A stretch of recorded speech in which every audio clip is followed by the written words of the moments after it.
Imagine it's a typical day.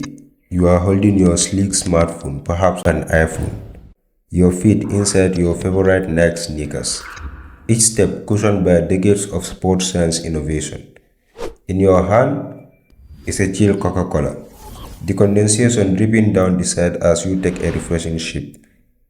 Nearby, your Apple MacBook. Its screen is glowing with the latest news, social media updates, and work projects. But pause for a moment and think. Have you ever wondered where these products come from? How did they get from a concept in a designer's mind to your everyday life? Why these companies do not choose America as the manufacturing hub? Why do you pay so much money for these products? Do not worry or panic about it. I'll give you all the answers in this video.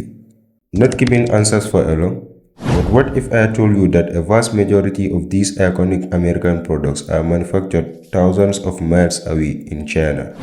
And that is not the reason to come to China from a supply point of view. The reason is because of the skill.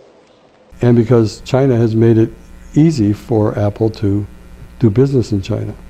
Sit back, relax, and enjoy.